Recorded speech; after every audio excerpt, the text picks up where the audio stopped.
Dear listeners, my name is Anthony Clark. And I'm Melanie Clark. And we are the Amazing Clarks. We're both award-winning certified life and love coaches and a husband and wife duo that have been coaching together as a team for 24 years that have been passionately in love for 34. They call us the Amazing Clarks because we empower people to live amazing lives. And we're here to get you from where you are to where you want to be in life and love. Love the Amazing Clarks is our personal love letter to everyone who loves love. That's right, guys. You know that we love love. Yes, we do. So today we have another amazing podcast for you guys. And today's podcast, the main topic is, are you marriage material? Not your partner, you. Yes. You. So this is going to be really good because in relationships, whether you're dating or you're in a committed marriage, everybody looks at their partner. Yep. Everybody has complaints about their partner, how their partner's not showing up. But the truth is, it takes two to tango. How are you showing up? And that's a question that's very rarely asked. And by looking at that, that can make a difference between an amazing relationship and a failed relationship. How you show up. Right. Because you are part of that relationship. But before we jump into this main topic, which I'm very excited about, yes, and we're going to give you tools to help you to figure this out in that main topic, to figure out if you're a good partner or not. But before we do that, it's time for the segment that we call Catching Up with the Clarks. Yeah. This is where we let you guys know what's been going on in our personal life and kind of give you some insight into how we do it. And so if you guys care, that's what you're going to hear. If you don't care, you're still going to hear it. Sorry to say.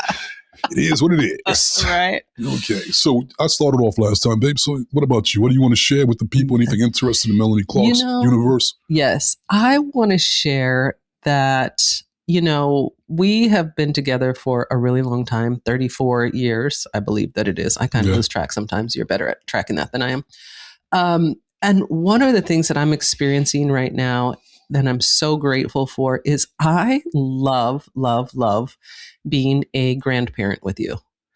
Like watching our child have a child and parent is just, it thrills me. But I love sharing that with you. So this week, I'm really excited. I know we're going back to North Carolina soon, and I just get to have my baby back. I can't wait to hold that little boy. I can't wait to sing to him and play with him. And that is what's on my mind right now, like getting back to my little ace face and sharing it with you. I love watching you play with him. I love how he responds to you. It just is wonderful. So that's something that is on my mind right now. Beautiful. How about you? Beautiful. Me, what's been on my mind is I'm all love report cards right now. Yeah, you are. Yeah, I'm all about the love report cards. Yeah, you are. And love report cards, guys, it's a online relationship, deep dive relationship assessment that we created years ago, and I've been perfecting over the years. And I'm so in love with the way that it can help, that it helps couples, it helps singles to really build a better relationship. Right. And there's tons of books, there's tons of seminars, there's tons of people you can hire as coaches, and that's cool. But nothing changes until you start measuring your relationship.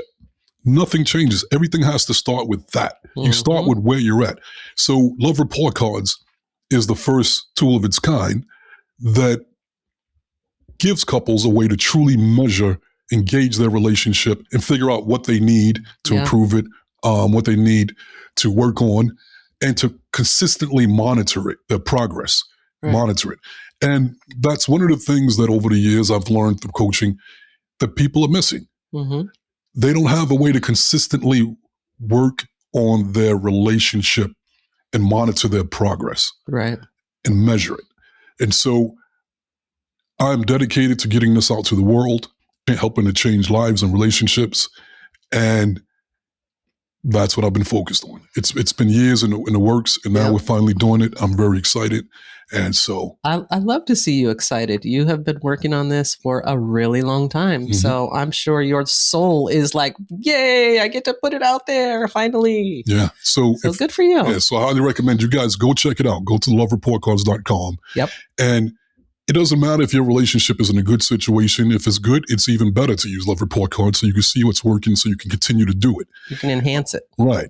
And if it's not so good, that's even more reason to use love report cards to show you how to improve. It's not about judgment. It's about helping people to show up better. You don't know what you don't know. There you go. There Right? you go. So that's what I've been doing. I've been geeking out on that. Yeah, you have. That's right. It's great. Yes. I love when you get all passionate and excited. That is one of my favorite things about you. That's one of the things that attracted me to you in the first place. Well, for me, the part that's frustrating is like having, in a way, the cure for cancer in your pocket. Right. And everybody around you needs it. And it's like, I got to get this to them. I got to get this to them. They're suffering. So I can't get it to them fast enough. Right. So, yes. But I'm going to keep trying. Okay. I'm going to keep trying. Yeah, right. So that was catching up with the Clarks. That's what we got going on. Babies and report cards. Babies and report cards. Online love report cards. What a blast. Good place to be in life. What a party over here. Yeah. Good place to be in life. I love it. So that leads to the main topic. Yes. All right, guys. So the main topic is, are you marriage material? Are you? I am. I know you are, but all the listeners, Are you? I know I am. Yes. So let's start with daters. Okay. When it comes to dating, overwhelmingly, I've found that when the people tend to judge and assess their partner, right, what their partner's doing right, what their partner's doing wrong, what the partner needs to improve on, right, how their partner is being not showing up. Whatever it is, they focus on the partner. And then they grade the relationship based on the partner's performance. right. Now, that makes sense to a degree, but where they're losing it is that your partner is only one half of the relationship. Right. It takes two. It takes two. So very seldom do people look at themselves. So this happens in dating. He's not tall enough. He's not this enough. He's not that enough. He's not rich enough. He's not, never me. Right. And in actuality, the kind of partner you attract is a reflection of you energetically. That's the law of attraction. Yep. You attract what you're matched to. So if you're attracting a partner that has all of these issues and challenges and flaws, odds are you may have them as well. And that's why you're attracting it, because it's a vibrational match. And so you're going to keep attracting what you don't want as long as you keep looking at just your partner. Yeah. If you want to change that, you have to start looking at yourself, because you're the main point of attraction. You are the point of attraction. You are the point of attraction. And the same thing in a committed relationship. A committed marriage, we see it all the time in our coaching. Yeah. So, for example, we have a client that constantly, and we have lots of clients like this, where they're constantly looking at their partner. Yeah. And how horrible their partner is, and how horrible they but then they have just as much of it, if not more, flaws or things that they need to work on. And so it's just, they keep going around in circles because they refuse to look at themselves. So before we give you guys solutions, let's look at kind of why you think that they're afraid to look at themselves. Why do you think they tend to focus on the partner and not themselves? Right. I think, are we talking about singles that are trying to attract someone, or let's say people in a relationship, in a committed relationship, whether you're single, whether you're married or unmarried? Yeah, I think it boils down to, and I've talked about this a lot, where we can't always see ourselves.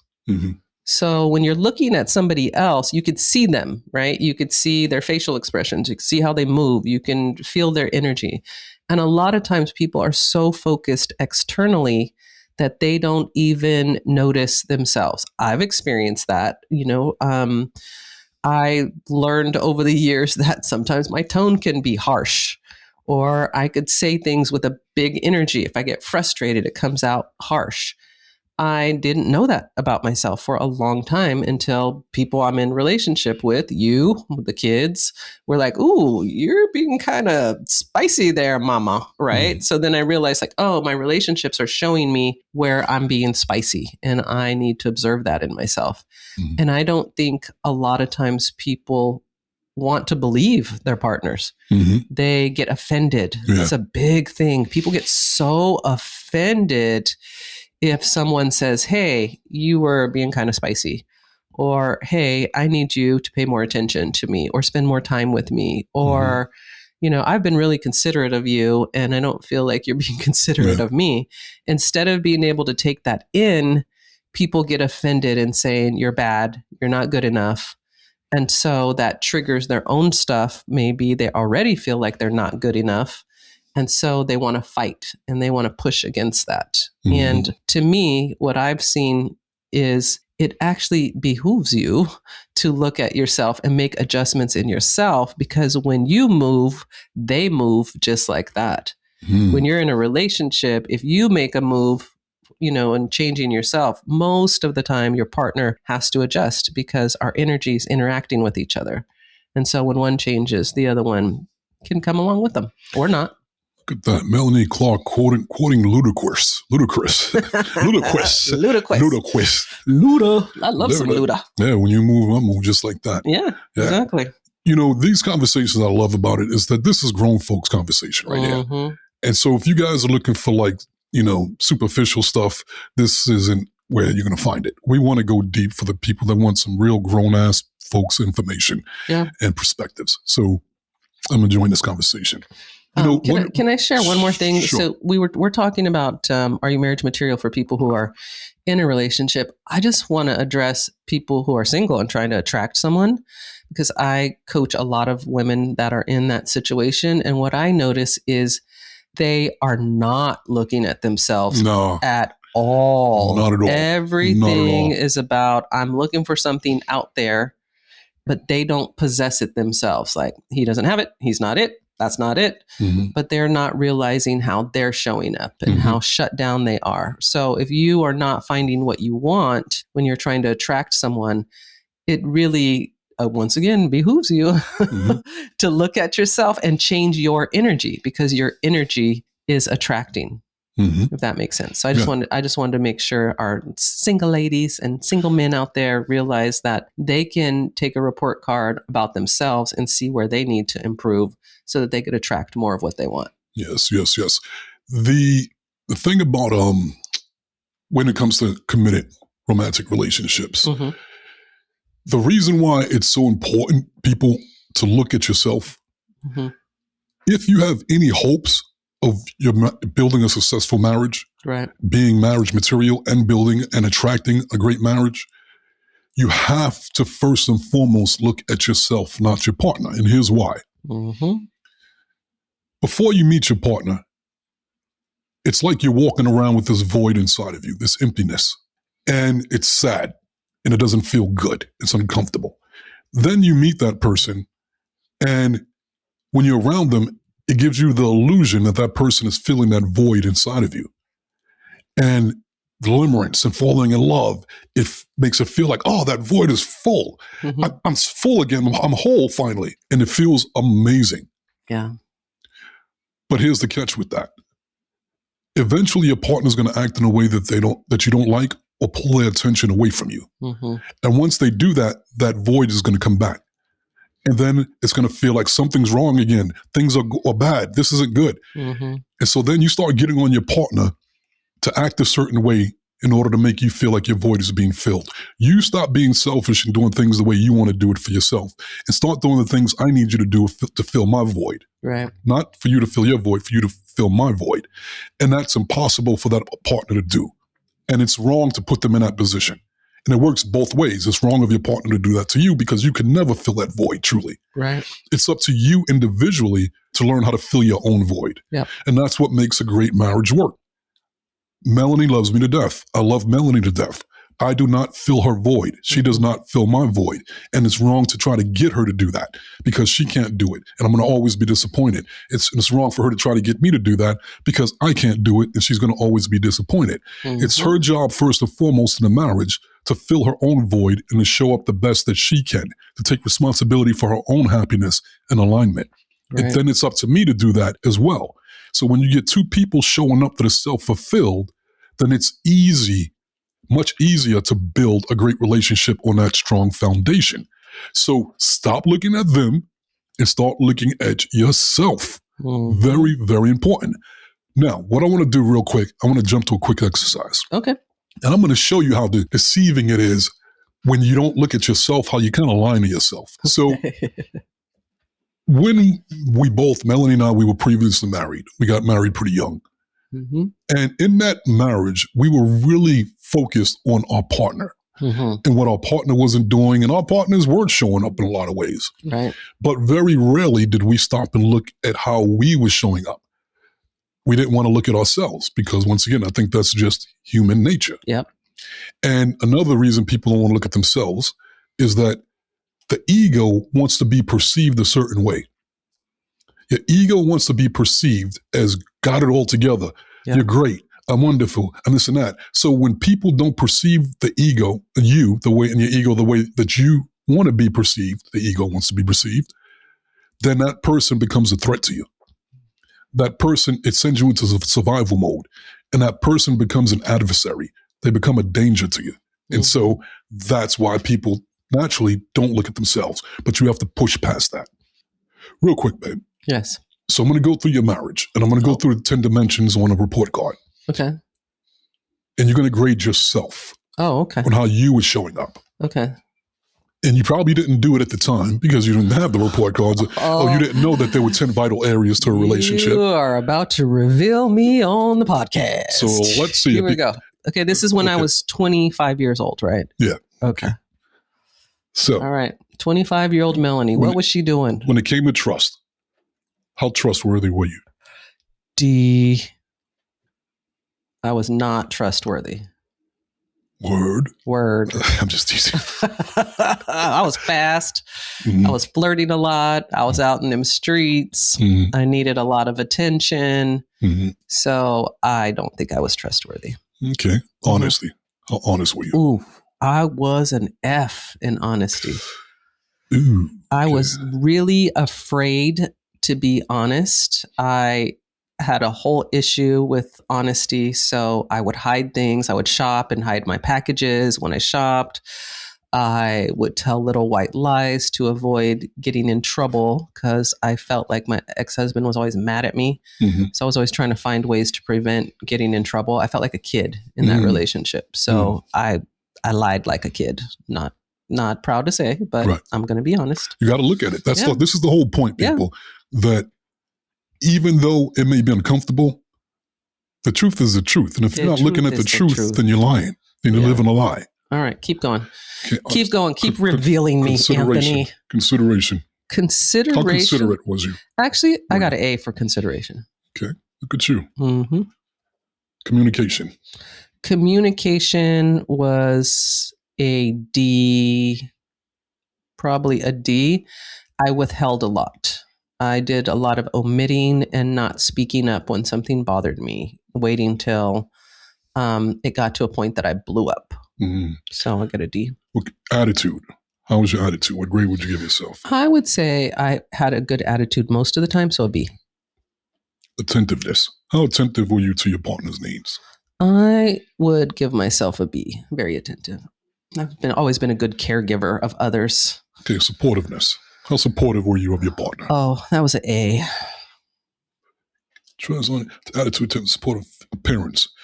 Physical appearance. How well were you taking care of yourself physically? I will have to give myself an A+. Yeah, I was a fly girl back then. Yes, you were. I gotta give you that. You still are. Thank you. A+. Romance. How romantic were you with your partner? Oh, I was not romantic at all. So I'm going to say a D. Okay. And how good were you as a partner when it came to intimacy? I would give myself an A. Of course. Of course. Of course. So now what do you do with this? What do we do with this, people? You want to answer this? Like what's the takeaway? People say, okay, we got these grades now. Right. You saw what you were doing. Right. Now that you can see it, because you didn't see it at the time. So now that you start seeing it, how do you utilize that information? Right. You know, for me, it really helped me and helps me to look at myself and the areas that I was challenged in that relationship. So I was 25 then, I'm 60 now. I have worked on those things my entire life. I've always found it really challenging to be completely honest if I think I'm going to disappoint someone or hurt someone's feelings. That I've worked on that a lot. I'm way better at that. being trustworthy, I think I've definitely solved that problem, right? Because I'm no longer hiding. I don't feel, I've done a lot of personal work. So to me, what you do with it is you look at the areas where you are not grading yourself well, and that's where you do the personal work, right? Like people say all the time, like, you got to work on yourself. What does that mean? What are you working on? Right? Good point. Your whole self all the time? No, you're working on areas that you find yourself challenged.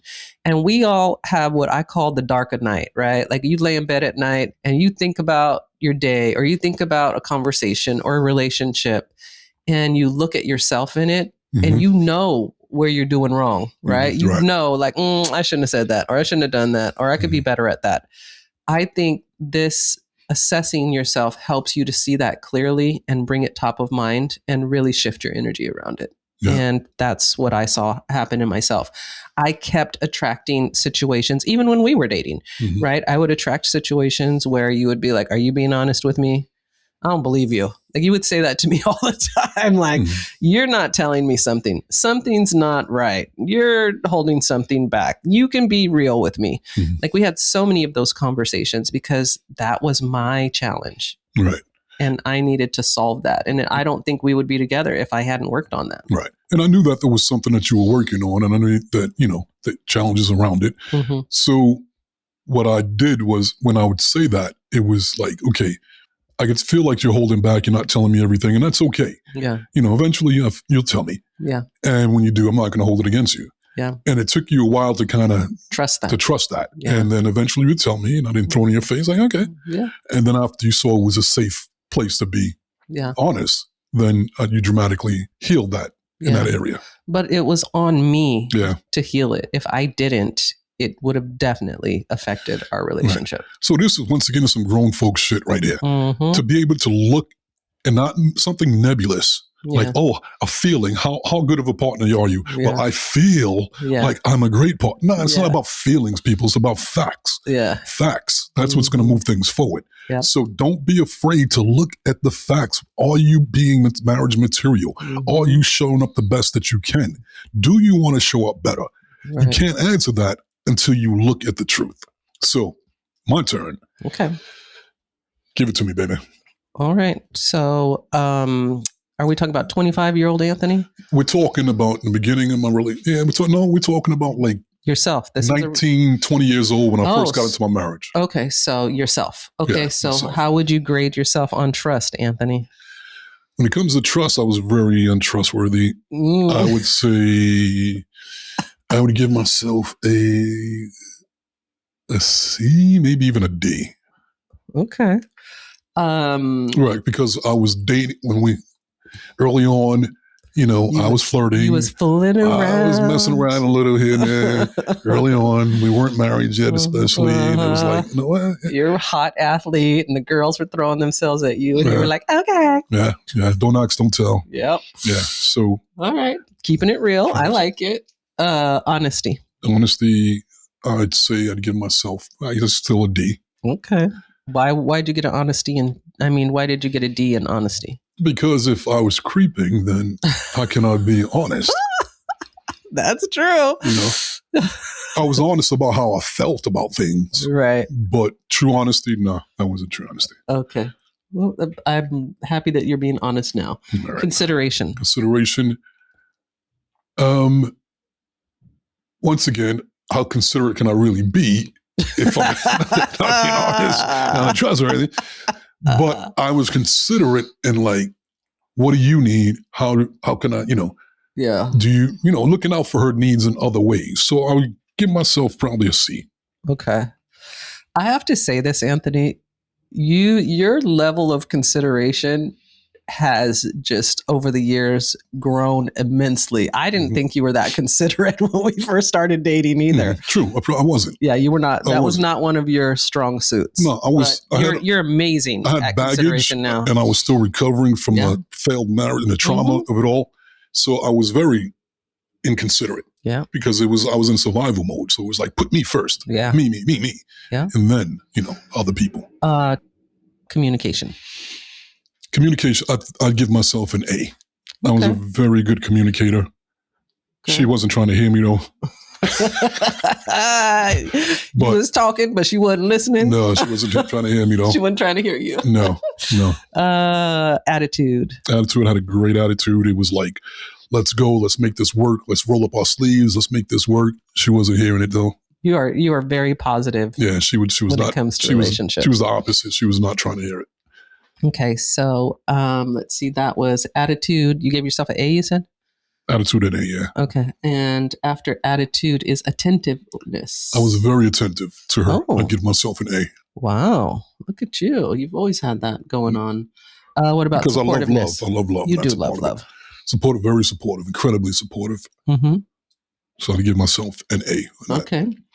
And physical appearance? Definitely took care of myself. Mm-hmm. So I'd give myself an A. Yep.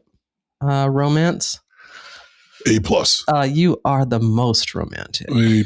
Yep, I could see that. I love romance. I've always loved lighting my partner's hearts up. Yeah. My partner's heart, Yeah. not hearts. I don't want a partner with more than one heart. Yeah, I'm glad to hear that. But you've always been romantic. Even when we were dating, I remember you'd always have candles lit. You always have like really nice music. You introduced me to a lot of music.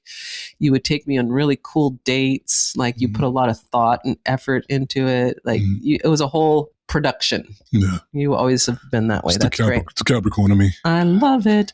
And then finally, sex, Anthony. I'm going to give you A. She was hearing it. Okay. I give myself an A. She can hear me though. Hilarious. So now what did I do with that, people? Yeah, what do you do with that, Anthony? At the time, I didn't have love report cards, but I did a lot of self-reflecting. Mm-hmm. And after the marriage failed, I really had to look at myself. Yeah. Because I spent a lot of time blaming her. Yeah. But then once I started looking at myself, it was like, holy shit, I attracted this. Mm-hmm. Because she was like a mirror in a lot of ways of the things that I was doing. Yep. And so after that, what I realized is that however I treat my partner's going to treat me back. However I show up for my partner, odds are my partner's going to show up the same way. Yep. Don't do anything that I don't want my partner to do to me. If I do something to my partner that's not cool, eventually it's going to happen to me. Yeah. It's a boomerang effect. Yep. And so I started really looking at myself because I was tired of attracting that. I didn't want that in my next relationship. And so I used that self-reflection to improve, to be better, so that I could attract something different, attract better. And once I started working on those things, I picked one thing at a time to work on. Mm-hmm. And I actually got on a mission where I wanted to see as many of my quote unquote flaws as possible so that I could change it. Because that weakness take that weakness, identify it and turn it into a strength. Yep. And that would eventually make me the ultimate marriage material. And that's what I did. Yeah. And so when I attracted you, it was a reflection of the work that I've done to improve. So you were pretty much a match to me, and you did the same thing working on your stuff. Right. So once again, people, that's how you use this exercise to really look at yourself and to do it with good intentions. And don't look at it like, oh, I'm being forced to do this, or I have to do this. If that's your shitty attitude, then don't do it. You got to really have a positive attitude and want to do it, because that's what makes a great partner great. Yep. When my wife is happy, it makes me happy to see her happy. Yep. So I do whatever I can to make you happy. Yes. And you do the same for me. So that's the flow of a successful relationship. Right. So it doesn't start by me looking at you. It starts by me looking at myself. Right. And then in many cases, if you do the work on yourself, so let's say your partner has some issues and some challenges in your relationship. If you do the work on yourself and change your energy, then in many times it shifts your partner's energy, because now they have to respond to you and react to you differently. Yep. Because you're showing up differently.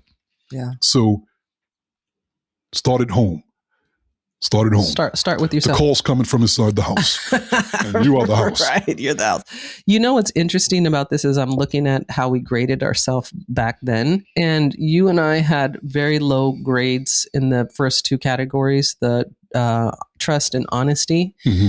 And that's the foundation. And that's where when we left those relationships, that's where we did our work, right? Like I did work on learning to be honest and to be trustworthy and say what I want and not hold back and not omit and you took a look at yourself and you worked on being honest, and you were very honest. If you've listened to past podcasts, one of the things that Anthony, or even when we were on Black Love, right? You were like, one of the first things that I said to her was, this is who I am. This is what I'm about. You either like it or leave it or something like that, right? Like you were so honest. Like you were like brutally honest. No games. No games. And I was brutally honest too, because the areas that challenged us in relationship, once we saw them in ourselves and we worked on them, it actually made us better. Yeah. So assessing yourself, observing yourself, doing self-work makes you better so that you attract better. And you get tired of settling for bullshit. Yeah. That's what it is. When you get to that point where it's like, I'm done with, no more of this. I'm done doing it this way.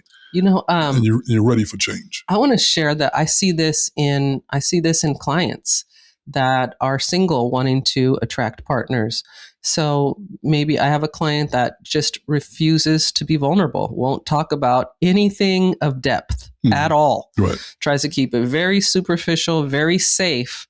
But what ends up happening is she doesn't get second dates. She doesn't get asked out. Right. And she thinks something's wrong with men, but they can't connect because she's not communicating. She's not giving them space to communicate by unwilling to be vulnerable or talk about anything of depth. That's where she needs to do the work. But in her mind, it is, I need to find a rich husband. Yeah. Right. Yeah. I need to find a guy that's 6'5" and has a lot of money, and then that'll solve all the problems. We'll just get married and live in a big house and all my friends will be impressed and it'll be good. Right. But I know, and you know, that's not how it works. That's right. You won't be able to sustain a relationship if you can't communicate, if you can't go deep, if you can't look at yourself and you can't learn about yourself. Exactly. We're always doing self-work in relationships because we're mirrors for each other. So exactly. Yes. So let's end this with this. Yes. So people, how do you know if you're marriage material or not? That's what we started to show off. That was the question. So here's how you know. The easiest and the fastest way, use the love report cards. It's that simple. It's free. It takes just a couple of minutes to use. So you have no excuse. If you don't do it, that means you don't want to see it. You don't want to know if you're marriage material or not. But if you do, once again, go to lovereportcards.com, grade the self-report card, and grade yourself honestly, be vulnerable, and learn the truth. Because you can't do better until you know better. It's very true. And very true. We don't see our blind spots all the time, people. We don't see them. So I want you to have the best relationships you can attract. Whether you're dating, I want you to attract the best partner that you can attract.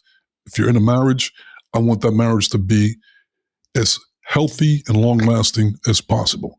Yes. So from the amazing Clarks to you guys, we'll be honored to share love report cards with you. We want you to use it. We want you to win. So we got you. So yes. Great episode, baby. Great episode. So I want to thank you all for hanging out with us. We love and appreciate you. Be sure to continue connecting with us over Instagram, TikTok, YouTube, and Facebook at The Amazing Clarks. That's right. And if you guys haven't had a chance yet to get a copy of our book, Crack the Code, Secrets to Achieving Your Happily Ever After, it's an Amazon bestseller. Great book, people. Great, easy read. Must read. Get your copy today, available at Amazon.com. If you guys are interested in coaching with the Amazing Clarks, you can coach with us via Zoom or by phone, no matter where you live around the globe. To learn more, go to theamazingclarks.com. And last but not least, if you guys are interested in learning your relationship grade, learning your individual grade, learning if someone is compatible for you or not that you're dating, go to lovereportcards.com and sign up to use the Love Report Cards. And remember, to go there, you got to grow there. So there you go, people. We gave it to you. Now what you gonna do with it? Love the Amazing Clarks. See you next time. See you next time.